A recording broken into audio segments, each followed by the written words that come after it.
ಕುವೆಂಪುರವರು 1904 ಡಿಸೆಂಬರ್ 29ರಂದು ಜನಿಸಿದರು. ತಮ್ಮ ಪ್ರಾಥಮಿಕ ಶಾಲೆ ತೀರ್ಥಹಳ್ಳಿಯಲ್ಲಿ ಪೂರೈಸಿ ಪ್ರೌಢಶಾಲಾ ಶಿಕ್ಷಣದಿಂದ ಹಿಡಿದು MA ಪದವಿಯವರೆಗೂ ಮೈಸೂರಿನಲ್ಲಿ ಓದಿದರು.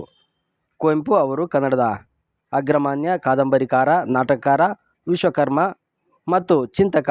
20ನೇ ಶತಮಾನದಲ್ಲಿ ಕನ್ನಡ ದ್ವೈತ ಪ್ರತಿಭೆ.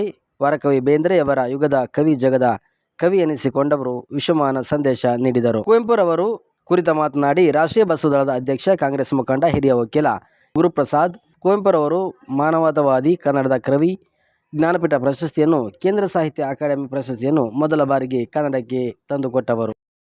ಎಲ್ಲರೂ ಒಂದ್ಸರಿ 1 2 3 ಹೇಳ್ತೀನಿ, 3 ಸಾರಿ ಚಪ್ಪಾಳೆ ಹೊಡೀರಿ ಮಕ್ಕಳ. ಎಲ್ಲ ಸ್ಟ್ರೈಟಾಗಿ ಕೂತ್ಕೊಳ್ಳಿ, ಬೆಂಡ್ ಆಗಬಾರ್ದು. ಬಾಡಿ ಸ್ಟ್ರೈಟಾಗಿ ಕೂತ್ಕೊಳ್ಳಿ, ಬೆಂಡ್ ಆಗಬಾರ್ದು. ಫಿಸಿಕಲಿ ಮೆಂಟಲಿ ಕರೆಕ್ಟಾಗಿದ್ದರೆ ಮುಂದೆ ಒಳ್ಳೆ ಡಿಮ್ಯಾಂಡ್ ಆಗುತ್ತೆ ನಿಮಗೆ. 1 2 3 ಸ್ಟಾರ್ಟ್.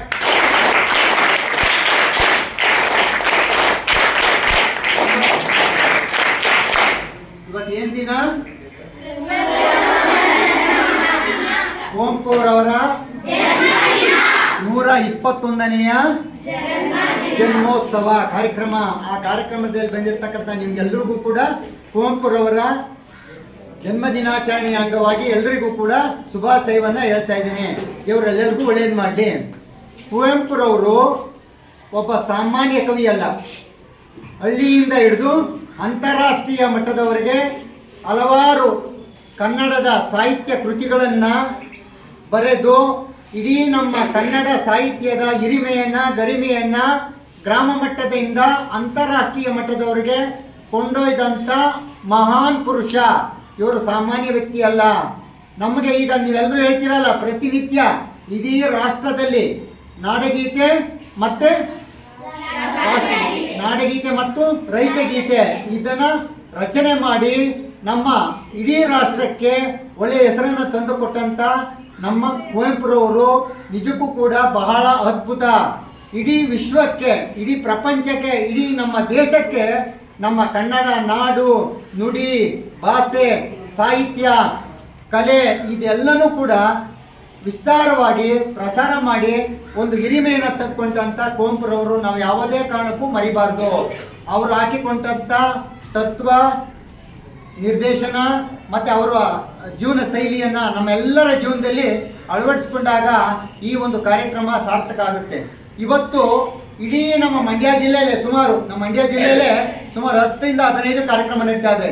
ಇಡೀ ಕರ್ನಾಟಕದಲ್ಲಿ, ಇಡೀ ಭಾರತದಲ್ಲಿ ಕೂಡ ಈ ಒಂದು ಕುವೆಂಪು ಅವರ ಜನ್ಮ ದಿನಾಚರಣೆಯನ್ನು, ಈ 121 ಜನ್ಮ ದಿನಾಚರಣೆ ನೆನ್ಪಿಟ್ಕೊಳ್ಳಿ. ನಮಗೆ ನಂತರ ನಾವು ಯಾರು ಕಾಲವಾದ ನಂತರ ನಮ್ಮ ದಿನಾಚರಣೆ ಅಲ್ಲ, ನಮ್ಮ ನೆನಪೇ ಆಗೋದಿಲ್ಲ. ಇವರ ದಿನಾಚರಣೆಯನ್ನು 121 ವರ್ಷ ಆದರೂ ಕೂಡ, ಅವ್ರು ತಿರೋಗಿ 121 ಜನ್ಮ ದಿನಾಚರಣೆ 121 ವರ್ಷ ಆದರೂ ಕೂಡ ಇನ್ನೂ ಆಚರಣೆ ಮಾಡ್ಕೊಂಡು ಹೋಗ್ತಾ ಇದ್ದೀವಿ. ಇದಕ್ಕೆಲ್ಲ ಕಾರಣ ಅವರು ನಮ್ಮ ನಾಡಿಗೆ, ನಮ್ಮ ರಾಷ್ಟ್ರಕ್ಕೆ, ನಮ್ಮ ಸಮಾಜಕ್ಕೆ, ನಮ್ಮ ವಿಶ್ವಕ್ಕೆ ಕೊಟ್ಟಂಥ ಕೊಡುಗೆ. ಕನ್ನಡ ನಾಡನ್ನು, ನುಡಿಯನ್ನು, ಭಾಷೆಯನ್ನು, ಸಾಹಿತ್ಯವನ್ನು ಮೇರು ಪರ್ವತಕ್ಕೆ ಕೊಂಡೊಯ್ದಂಥ ಮಹಾನ್ ವ್ಯಕ್ತಿ ಇವರು ಕುವೆಂಪು ಅವರು. ಕುಪ್ಪಳ್ಳಿ ವೆಂಕಟಪ್ಪ ಪುಟ್ಟಪ್ಪ ಅಂತ, KV ಪುಟ್ಟಪ್ಪ ಅಂತ ಅವರ ಪೂರ್ಣನಾಮ ಅಂಕಿತ. ಅವರ ತಂದೆ 12 ವರ್ಷಕ್ಕೆ ತೀರೋಯ್ತಾರೆ.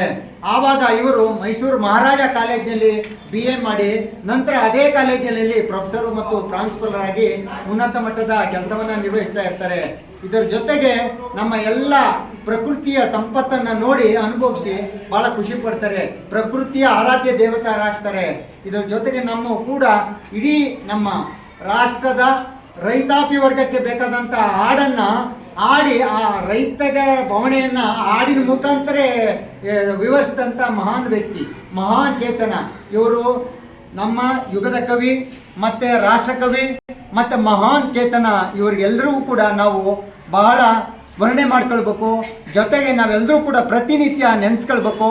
ಇದರ ಜೊತೆಗೆ ಅವರು ಶಿವಮೊಗ್ಗದಲ್ಲಿ ಹುಟ್ಟಿದ್ರು ಕೂಡ ನಮ್ಮ ಇಡೀ ವಿಶ್ವಕ್ಕೆ ಹೆಸರನ್ನು ತಂದುಕೊಟ್ಟಂಥವ್ರು. ಕನ್ನಡ ಭಾಷೆಗೆ, ಕನ್ನಡ ನುಡಿಗೆ, ಕನ್ನಡ ಸಾಹಿತ್ಯಕ್ಕೆ, ಕನ್ನಡ ಕೃತಿಗಳಿಗೆ ಬಹಳ ಪ್ರಾಮುಖ್ಯತೆಯನ್ನು ಕೊಟ್ಟಂಥವ್ರು ಮಹಾನ್ ಚೇತನ, ರಾಷ್ಟ್ರಕವಿ, ಯುಗದ ಕವಿ, ಪುರುಷ, ಮಹಾನ್ ಚೇತನ. ಇವರಿಗೆ ನಾವೆಲ್ಲರೂ ಕೂಡ ಕುವೆಂಪುರವರಿಗೆ ಉತ್ತಮವಾದಂತಹ ಸಾಥನ್ನ ನೀಡಿರ್ತದೆ.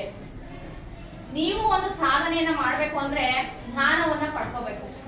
ಮತ್ತೆ ವಿಶೇಷವಾಗಿ ಕುವೆಂಪುರವರು ಮಾನವತಾವಾದಿ. ಕುವೆಂಪುರವರು ಏನಾಗಿದ್ರು? ಮಾನವತಾವಾದಿಯಾಗಿದ್ರು ಅಲ್ವಾ.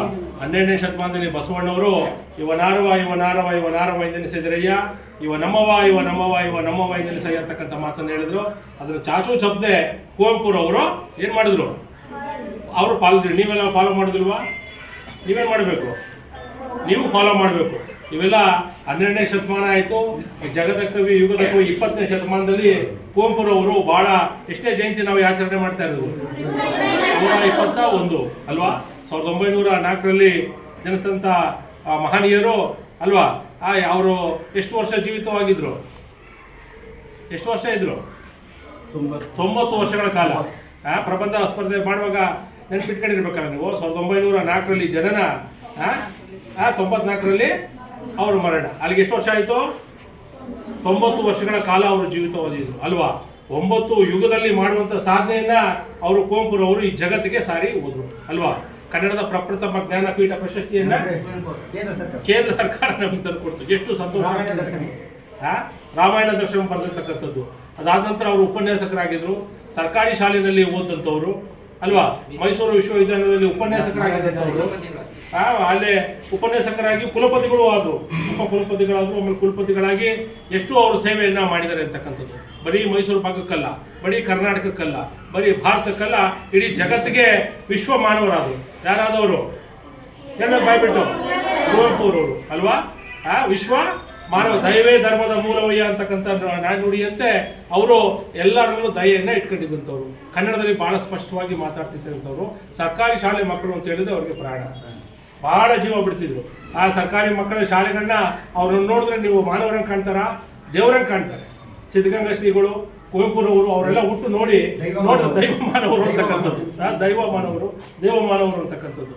ಹಾಗಾಗಿ ಕುವೆಂಪುರ ಆದರ್ಶಗಳನ್ನು ಪ್ರತಿಯೊಬ್ಬರು ನಾವು ಮೈಗೂಡಿಸ್ಕೋಬೇಕಾಗ್ತದೆ ಮಕ್ಕಳೇ ಅಲ್ವಾ. ಯಾವುದೇ ಜಾತಿ ಆಗಲಿ ಧರ್ಮ ಆಗಲಿ ಅವ್ರು ಎಲ್ಲೂ ಜಾತಿ ವಿಷಯ ಮಾತಾಡಲಿಲ್ಲ, ಎಲ್ಲೂ ಧರ್ಮದ ವಿಷಯ, ಬರೀ ಮನುಕುಲದ ಉದ್ಧಾರಕರಾಗಿ ಈ ಸಮಾಜವನ್ನು ಮನುಜಪಥ ಅಂತಕ್ಕಂಥ ವಿಷಯಗಳನ್ನು ಭಾಳ ಸ್ಪಷ್ಟವಾಗಿ ಕನ್ನಡದಲ್ಲಿ ಹೇಳಿದಂಥವ್ರು.